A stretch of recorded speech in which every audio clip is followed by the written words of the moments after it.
Alright guys, today I'm going to install a heater core bypass kit. So the first thing I had to do is drain the radiator, and then I'm going to take these two hoses off and install the kit. And why am I doing this? Well, the heater core inside the truck has a minor leak. So what I'm going to do is I'm going to bypass it today and take out the heater core sometime in the future and then just buy a new one.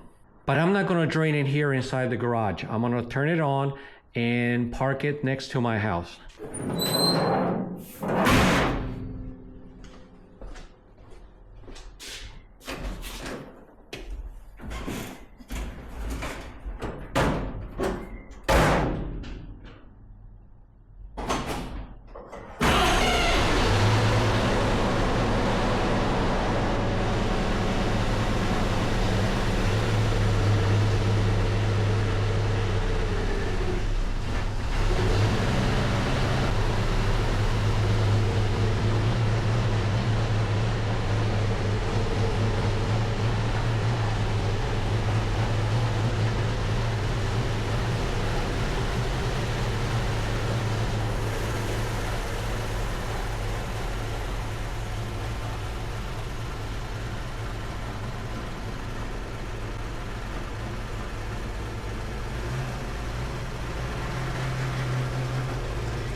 And here's the petcock. It's facing the front of the vehicle and it's over to the left. So I need to open it up and drain all water and antifreeze from it. So I have this big blue pan to catch all the antifreeze down below.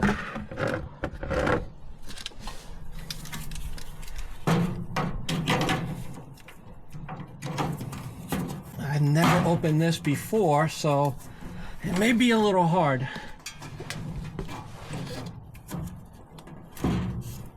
And it isn't.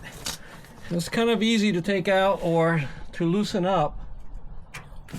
There it goes.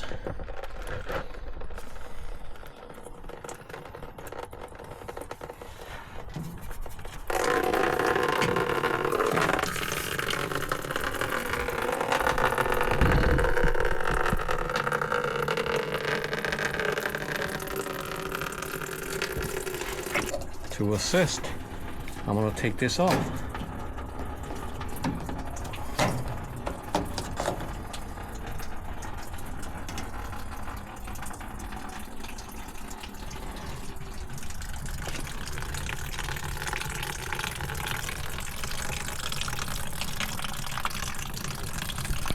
And as that's draining, I might as well loosen up these hoses. And just for my benefit, for my future reference, I need to remember that this top hose goes over here to the right, and the left hose goes over to the bottom here, to the water pump. That's a thermostat, that's a water pump down there. Okay, I think it's almost done draining. So, yeah, these should be easy to take off. There we go. All right, I'm gonna get that bucket, bring it up here, and drain this.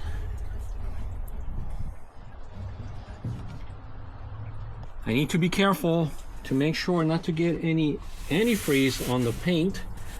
I'm gonna clean this off. And I need to close these two holes somehow. For now, I may use duct tape. Yeah, why not? It's only temporary anyway. I just don't want anything to get in there.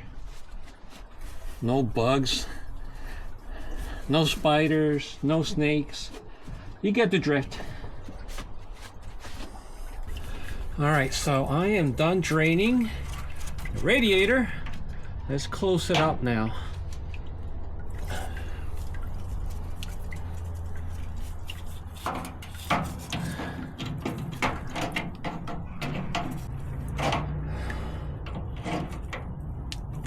All right, there you have it.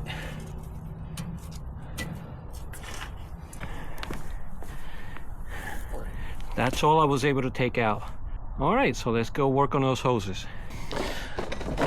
Okay, so this is a kit and it comes with obviously that hose that's curved right there, and it comes with two, or actually, yeah, it comes with 4 of these. 2 of these are 5/8 by 5/8, and the other 2 are 5/8 by 3/4. So I'm gonna see which one fits best here, and those are the 2 that I will use. All right, so these are the 2 adapters, 3/8 by 3/8 and 3/8 by 3/4. I guess the smaller one, it's always gonna fit. It's a little loose, and let's try the 3/4. That's a little bit better, a lot tighter. Okay, we're gonna use the 3/8 by 3/4. Okay, let me put these aside. This kit came with the clamps as well. I'm gonna use the new clamps.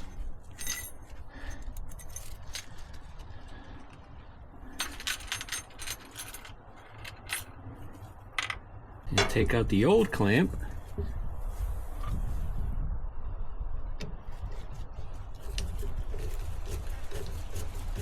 All right, so first, I'm gonna go ahead and put the adapters here.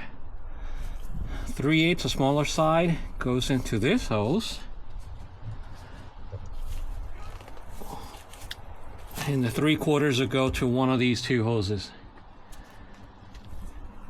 Oh, but before I do that, let's go ahead and slide the clamps in. I love this style clamp. Old school. Look how easy they are. It's easier to put the clamps in before you put the plastic piece.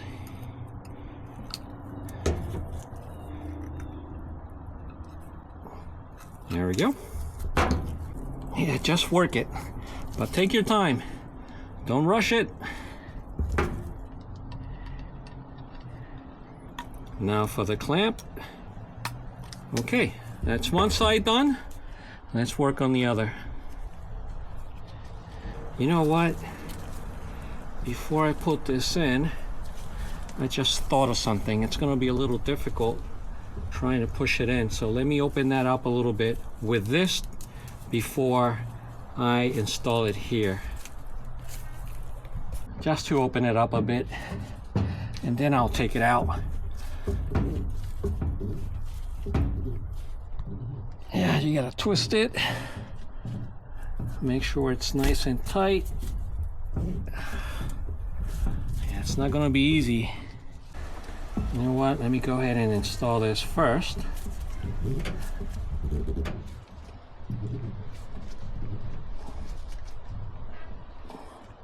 There we go.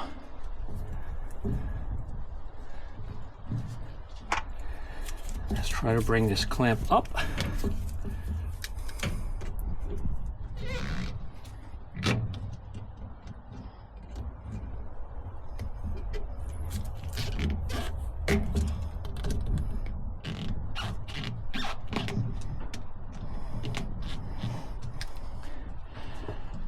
Yeah, it's a little difficult bringing this clamp up to where it's supposed to be, right there.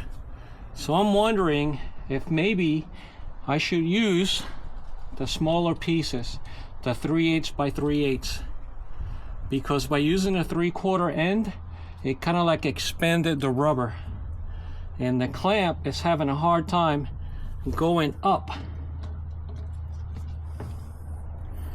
Yep, it won't even move. I could also use the old clamps. That may work. All right, guys, so yeah, I'm gonna go ahead and use the old clamps. They're a lot bigger than the new ones, but I'm gonna save these for some other project. Only the 2 that go here. The 2 that go into this piece, I'm gonna use. All right, where's the other clamp? That's gonna, okay. All right, so let's go ahead and install this piece here. Clamp it up, tighten it up.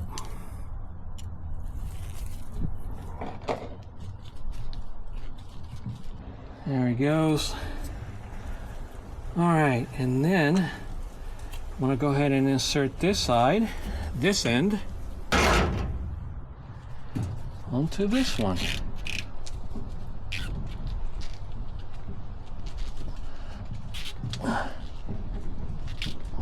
Wiggle it back and forth until it goes in.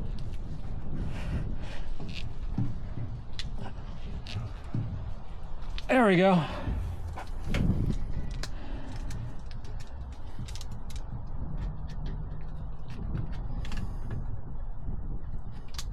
That one's done. And now for the last one.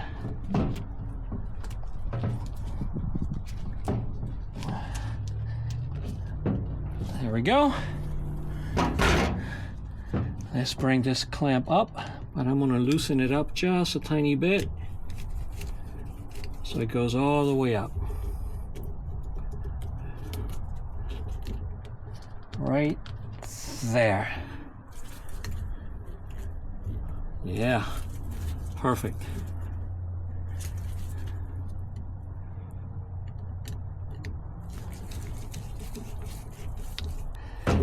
There we go, guys. This is what it looks like. So now I'm gonna get a couple of zip ties and tie it to this metal bar here. Let's bring it to this side so it doesn't interfere with the coil or the wires here. It's only gonna be temporary, so kind of like this. All right, guys, so I'm gonna use 2 zip ties to tie it around this bar. I mean, it's not gonna go anywhere. The worst that can happen is it can fall on top of this, the starter. Yep. I want to put a little bit of duct tape around it to close it off. I probably don't have to. If you are gonna work on it in 2 or 3 days, you can leave it open. But in my case, I may not come back to this for a couple of weeks, so I'm gonna close it off. There we go. That looks good for government work. Yep. Like I said earlier, it's only temporary. All right, let's fill up the truck with antifreeze.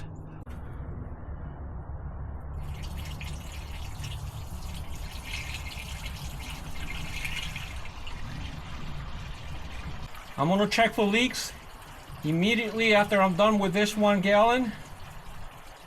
Nope, no leaks so far. Guys, FYI, this engine is cold. It was only started for maybe 2 or 3 minutes as I moved it here to this spot. All right, guys, I'm working on gallon number 3. We are done. Yeah, maybe a little bit, just a tad over 2.5 gallons. So what I'm gonna do now is I'm gonna turn it on and check for leaks.